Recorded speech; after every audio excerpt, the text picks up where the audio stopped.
Social media serves as a powerful platform for sharing information and staying connected with others. However, not everything on it is as it appears, and some of the content you may encounter could have been created by individuals with questionable intentions. In this video, we will look at 5 social media users whose seemingly normal online persona hid a murderous impulse.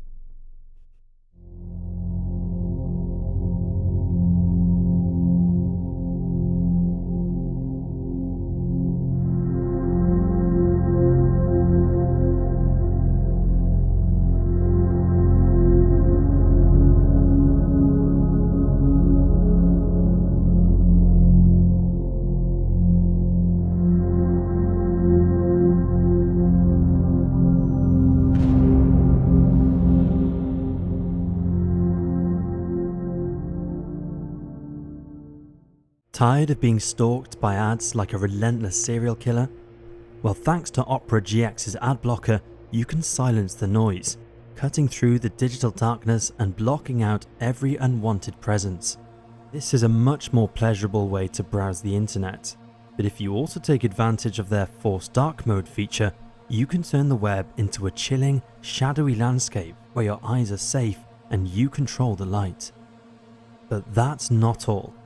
With Opera GX's built-in VPN, you can vanish into the shadows, hidden from prying eyes, as if you've stepped off the grid and into the unknown. Your privacy, your rules.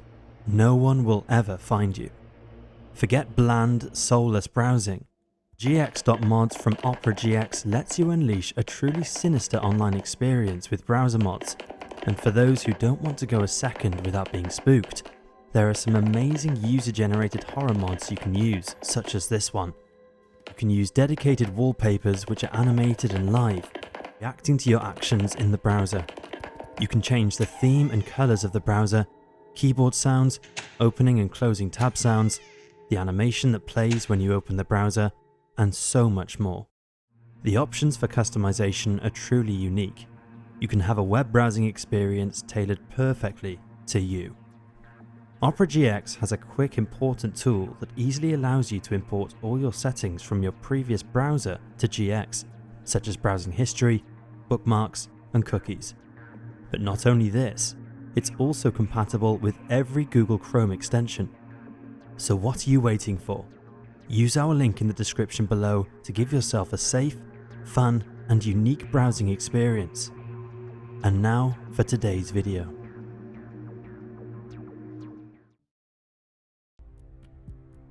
Vote Saxon 07. Stephen McCullough, better known as Vote Saxon 07 on YouTube, uploaded content primarily covering various topics related to the science fiction series Doctor Who, as well as merchandise from other sci-fi franchises. His channel was moderately successful, gaining over 40,000 subscribers. McCullough came across as a normal guy with a passion for anything Doctor Who related. He was also well respected as a reviewer of toys and other sci-fi merchandise. Vote Saxon 07 was his second channel after he ran into conflicts with YouTube regarding copyright and fair use on his original channel. With every video, McCullough would open it with "Hello viewers" and random, whatever merch he was reviewing, fans. He would then introduce the toy or collectible, and go into great detail of the pros and cons of the product. Take a look at his review of a lightsaber. It doesn't fully retract into the hilt. Why? Why is this still a thing in 2022? Anyway, much like several other saber toys released over the past few years, there is no release button, you just flick your wrist and extend it.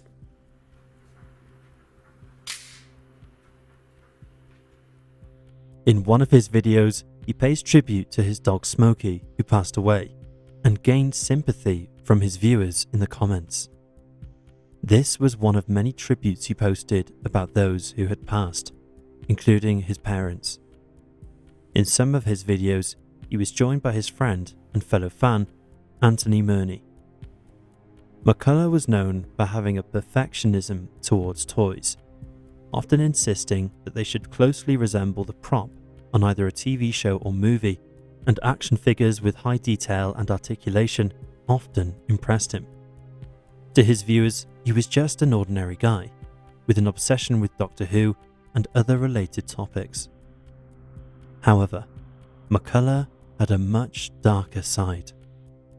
On the night of December 18th, 2022, McCullough broadcasted 6 hours of pre-recorded footage of him playing Grand Theft Auto Vice City. He named the stream Violent Night's Christmas Live Gaming Stream. However, despite claiming it was live, there were no clues and hints that it wasn't. McCullough constantly reiterated that he could not interact with the viewers in case it crashed his computer. He also made strange wordplays about his girlfriend Natalie. One example was when flipping his car, he comments how it would not behave like that in real life, saying abso-fucking-notly. He then says abso-fucking-Natalie, while smirking at the camera. Take a look. Yeah, that's physics. That's what would happen in the real world. Abso-fucking-notly. Abso-fucking-notly. However, in reality, that was not a live stream. It was a cover for the fact he had killed his girlfriend Natalie McNally, who was 15 weeks pregnant with his child. Natalie, aged 32, was found dead in her home in Lurgan, Belfast, on December 18, 2022. She had sustained stab wounds and compression to her neck, as well as blunt force wounds to the head. The next day, McCullough was arrested, although he wasn't charged with her murder until February 2023.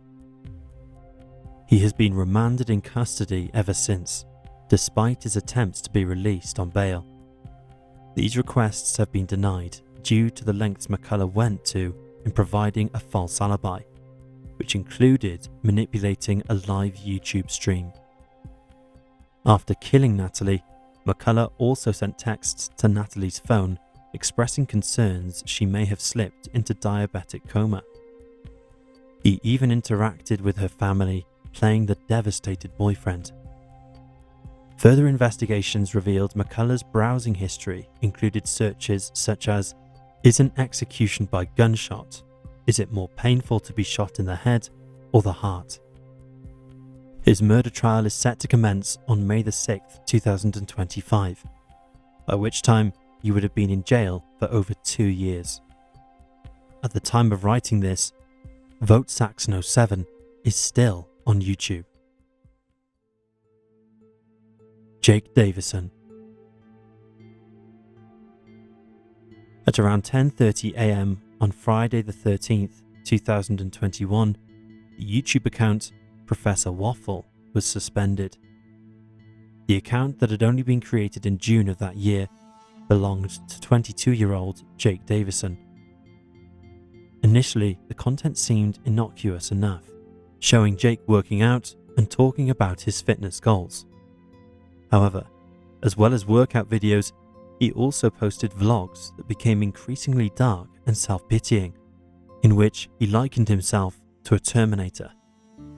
This is the last video he uploaded before his account was suspended. Take a look. Point now where it's like, why do I even bother? Like, for what? You know? I'm still in the same house, same situation, same position. Still, everything's still the same. For the most part, it's just been me against the world. It's just been me fighting an uphill battle with a big rock on my back, you know, while I'm seeing that don't deserve half of anything. Now they're getting a free ride to the top. The whole premise of the Terminator movies is that, you know, everything's rigged against you. There's no hope for humanity. You know, we're on the brink of extinction. You know, these machines are unstoppable, killing machines that can't be beaten, can't be outsmarted. But yet, humanity still tries to fight to the end. And I know it's a movie, but I like to think sometimes, I'm a Terminator or something, and despite reaching almost total system failure, he keeps trying to accomplish his mission. Clearly, Jake is a troubled young man, but nobody who viewed that video could have imagined what happened next. On the 12th of August 2021, Davison had a physical altercation with his mother, Maxine, during which he reportedly grabbed her by the throat and prevented her from leaving a bedroom in their house on Biddick Drive in the Kiam area of Plymouth. Maxine was so terrified she called her sister, who then called the police. Soon after, Jake opened fire on his mother, killing her with a legally owned pump-action shotgun. He then left the house and prowled the streets of Plymouth, killing a 3-year-old girl and her 43-year-old father in the street.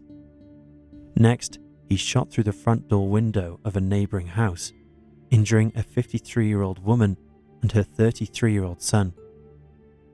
He moved on and shot and killed a 59-year-old man in a nearby park. Jake then walked down Royal Navy Avenue and went to Henderson Place, where, at 1813, he shot and fatally wounded a 66-year-old woman outside a hairdresser's. At this point, he calmly told a passerby, "There's nothing to worry about, mate." He continued walking, where he entered a parking garage area and verbally threatened members of the public. He left without firing. Shortly after, Jake turned the gun on himself as the police arrived. In the aftermath of the massacre, questions were raised about how a mentally ill man was allowed to legally own firearms, after it was revealed that from a young age, Jake had been diagnosed with autism and ADHD, and as a child attended a school for special needs children. Authorities knew about his mental health issues, but still granted him a shotgun license in 2018. The license was subsequently removed in 2020 following assault allegations, but was returned a month before his rampage. All the clues were there, not just from his YouTube videos, but from his Reddit posts, where he shared hostility and resentment towards his mother, who had repeatedly tried to persuade him to receive treatment for his issues. Jake also subscribed to incel-related content and was active in the gun communities. After the shootings, all of Jake's social media accounts were terminated.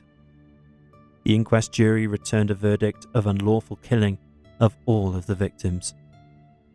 Our hearts go out to the families of this dreadful atrocity. Nasim Najafi Agdam. Nasim Najafi Agdam was a 38-year-old Iranian-American woman who lived with her grandmother in Riverside County, California. She was a passionate vegan activist and an animal lover. Nasim actively shared content on social media platforms such as Facebook, Instagram, Telegram, and YouTube, posting in multiple languages including Persian, Azerbaijani, English, and Turkish. Her content went viral on Iranian social media, attracting widespread attention. She held strong views and protested alongside People for the Ethical Treatment of Animals, PETA, against the use of pigs in training procedures for trauma victims by the United States Marine Corps. Additionally, she was very vocal about her frustrations with YouTube, believing that the platform discriminated against her channels. She regularly expressed her complaints on her website, stating, "YouTube filtered my channels to keep them from getting views." She also noted that the company had demonetized most of her videos. Her YouTube channel featured a variety of content, including unusual workout video clips, graphic anti-animal abuse videos, and vegan cooking tutorials. This is the type of videos she posted. Her social media is deactivated, so these are clips from news channels. And if you go and check my videos, you see that my new videos hardly get views, and my old videos that used to get many views stopped getting views. So this is because I'm being filtered. Growing on YouTube is not in your hands. It all depends on who is controlling your channel. If she or he likes your videos, then they will let your videos get views. Otherwise, her family was aware of her frustrations, and on March 31st, 2018, they reported her missing to the police. They informed authorities that she had strong negative feelings about YouTube and that they were concerned she might be trying to reach the company's offices. They were justified in their concerns. Her anger towards YouTube motivated her to devise a plan for revenge, and by the time she was reported to the authorities, Agdam had already purchased and registered a 9mm Smith & Wesson semi-automatic pistol. On the morning of April 2nd, 2018, police officers found Agdam sleeping in her car in a Walmart parking lot in Mountain View, which is located 23 miles, 37 kilometers south of YouTube's headquarters. The officers did not recognize her as a threat, and it remains unclear whether they were aware of the concerns expressed by Agdam's father. The next day, at approximately 12:46 p.m., a shooting occurred at the headquarters of YouTube in San Bruno, California. The shooter was quickly identified as Nasim Najafi Agdam. She entered through an exterior parking garage, approached an outdoor patio, and opened fire with a Smith & Wesson 9mm semi-automatic pistol. Agdam wounded 3 people, one of whom was critically injured, before taking her own life with the same firearm. The tragedy served as a warning to anyone trying to profit from social media. Failure in this arena severely impacted Agdam's mental health, leading to a situation where all her anger was directed at YouTube, ultimately resulting in the tragic loss of her life. Following her death, Agdam was depicted on Twitter as a martyr for free speech. Some right-wing accounts used the hashtag #CensorshipKills to unjustly attribute the shooting to YouTube. Kelsey Turner. Kelsey Turner was an Instagram and magazine model, known online as Bad Barbie. The aspiring model had been on the covers of Playboy Italia and Maxim, and had a large social media presence with thousands of Instagram followers. However, when work dried up, Kelsey struggled to make a living while caring for her young son. But this changed when she connected on social media with the renowned child psychologist Dr. Thomas Burchard. Their unlikely relationship quickly developed, and Burchard became infatuated with the beautiful 25-year-old. In turn, she welcomed and came to depend on the financial support and gifts he showered upon her, which allowed her to enjoy a lavish lifestyle. Burchard, who was much older than Kelsey, happily funded her extravagant lifestyle. In early 2019, Kelsey Turner was in Las Vegas, living in a home and driving a car that Burchard was paying for. But after years of bankrolling her, Burchard decided to make a surprise visit to the home on March the 1st. He told his longtime girlfriend Judy Earp that he thought Kelsey was a liar after he discovered she was using his money to fund her prescription drug habit and wanted to see for himself what was going on at the house.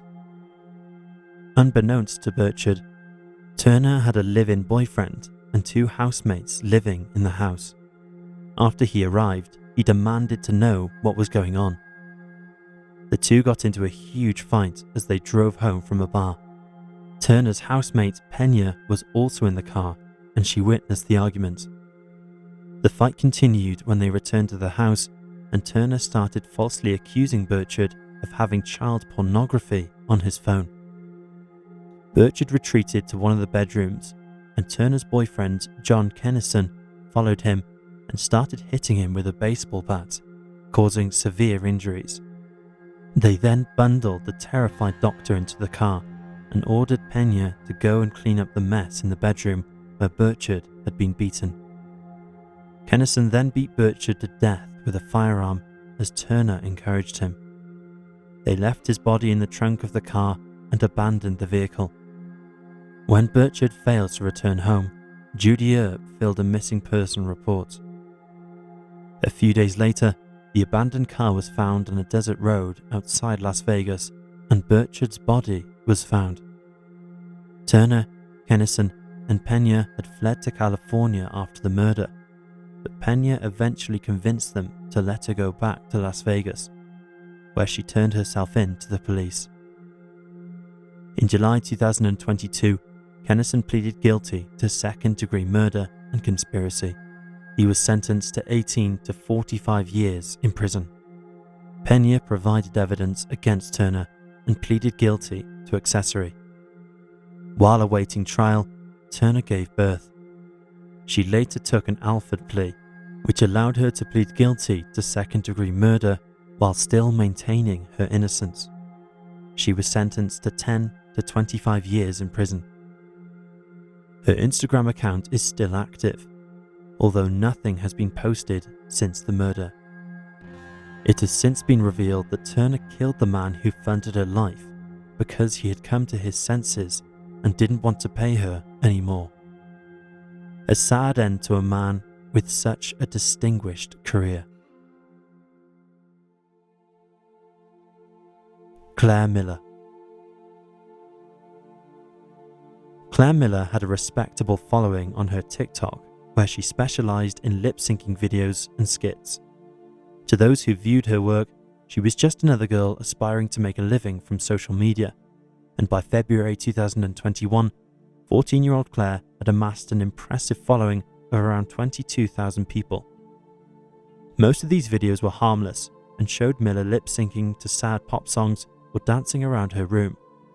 Others depicted her jovial father making silly faces, playing guitar, or jokingly acknowledging Miller's camera. Offline, however, her life was very different. Claire attended Lancaster County Day School in Easton, Pennsylvania, a private school that her sister Helen also attended. Both girls were brought up by loving parents. However, Helen was born with cerebral palsy and required a lot of attention from her parents. You can see her in the video we just played. Claire often helped the family out of caring for her sister, but unbeknown to anyone, Claire was harboring resentment towards her sister and spent a lot of her time in the solace of her room, posting videos on her TikTok account. Things came to a head on February the 22nd, 2021, on a seemingly normal Sunday evening. The family said their goodnights to each other as they headed for bed. It's not clear if Claire planned the events that happened next or whether it was a snap decision. At around 1 a.m. on Monday, February the 22nd, 2021, armed with a knife from the kitchen, Claire crept into Helen's bedroom, where her sister was soundly asleep. Claire then stabbed Helen several times in the neck before placing a pillow over her face. Just minutes later, she called 911 and told the Mannheim Township emergency dispatcher that she had killed her sister. Police arrived at the 1500 block of Clayton Road within 5 minutes and found Miller waiting outside. "I stabbed my sister," she said. While authorities initially believed Miller was traumatized as the result of some unknown family accident, they couldn't help but note her appearance. Claire's pajamas were drenched in blood, and the red snow nearby suggested she had tried to clean her hands. When Claire told the officers that her dead sister was in bed, police entered the residence. Tragically, Mark and Marie Miller had no idea their daughter had been murdered until police stormed their home.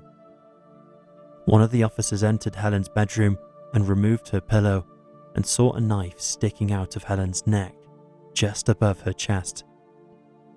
Police attempted to resuscitate Helen, but unfortunately, it was far too late, and she was pronounced dead at 4:13 a.m. Claire was taken into custody and charged with criminal homicide. After the murder, an ominous video appeared on Claire's TikTok showing a bloody latex glove and a toy giraffe covered in blood. Take a look. Viewer discretion advised.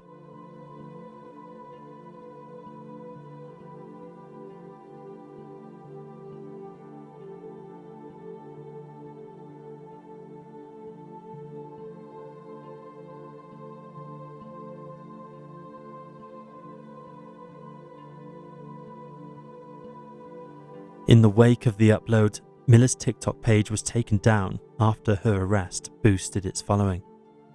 However, users had already captured her footage and reposted it to their own pages, and most of her videos are still available on TikTok, with the comments reflecting her crime.